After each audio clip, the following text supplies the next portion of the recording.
সত্যি আমি লাকি। সেটা এমন একটা ফেজে শ্রীময়ী আমার পাশে ছিল।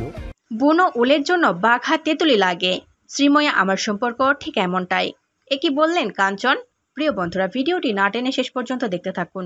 আর একটি বিশেষ অনুরোধ, দয়া করে আমাদের চ্যানেলটিকে সাবস্ক্রাইব করে পাশের বেল আইকনটিতে ক্লিক দিয়ে রাখুন, যাতে সব ধরনের আপডেট খবর সবার আগে আপনি পেয়ে যান। শুরু থেকেই চর্চায় ছিল কাঞ্চন শ্রীময়ীর প্রেম ও বিয়ে। একে তৃতীয় বিয়ে, তার উপর ২৬ বছরের ছোট শ্রীময়ীকে বিয়ে করে আলোচনার কেন্দ্রবিন্দুতে চলে আসেন কাঞ্চন। হ্যাঁ, ঠিকই শুনছেন। বর্তমানে কাঞ্চনের বয়স ৫৪ বছর আর শ্রীময়ীর বয়স ২৮। যদিও তারা নিজেদের সম্পর্ক নিয়ে কখনোই কেউ খোলামেলা কথা বলতে দ্বিধাবোধ করেননি। সম্প্রতি চুপ কর নামে এক চ্যাট শোয়ে হাজির হয়ে একে অপরকে নিয়ে নানা কথা খোলাসা করলেন কাঞ্চন এবং শ্রীময়ী। তৃতীয় বউকে নিয়ে ঠিক কি বলেছেন বিধায়ক অভিনেতা কাঞ্চন মল্লিক? অকপট কাঞ্চন বলেন, যে সময়টা আমি ফেলে এসেছি সেটা নিয়ে সত্যি বলতে কোনো দ্বিধা নেই। আমি এমন একটা ফেজের মধ্যে দিয়ে গিয়েছি, সে সময় শ্রীময়ী আমার পাশে ছিল। আমি এমন সময় চেইন স্মোকার ছিলাম, অ্যালকোহলিক ছিলাম। তবে বর্তমানে আমি নন স্মোকার, নন অ্যালকোহলিক।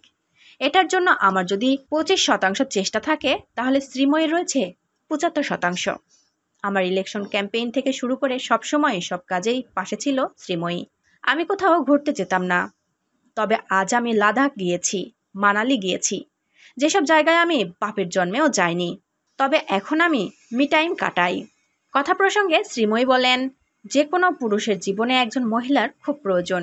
সে খুব ভালো বন্ধু, যে তাকে সঠিক পথে নিয়ে যাওয়ার জন্য পরামর্শ দিতে পারে। আমিও বন্ধু হিসেবে ওর পাশে থাকার চেষ্টা করেছি। আমি দেখেছি যখন পশ্চিমবঙ্গে কোনায় কোনায় ফাংশন হয় রাত্রি ৩-৩:৩০ পর্যন্ত।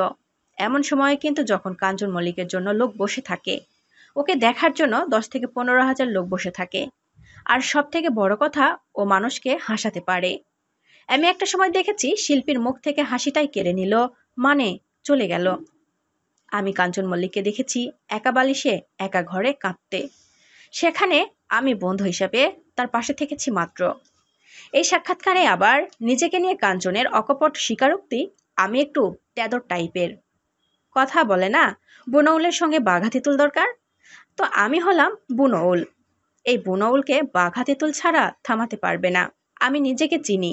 আমাকে এই বাবু বলে হয় না, আমাকে এই চপই বলতে হয়। প্রিয় বন্ধুরা, কাঞ্চন শ্রীময়ীকে আপনাদের কেমন লাগে অবশ্যই কমেন্ট করে আমাদের জানিয়ে দিন। আর পরবর্তী আপডেট নিয়েও সবার আগে পেতে হলে আমাদের চ্যানেলটি সাবস্ক্রাইব করে পাশের বেল আইকনটি অন রাখুন। এতক্ষণ সাথে থাকার জন্য ধন্যবাদ।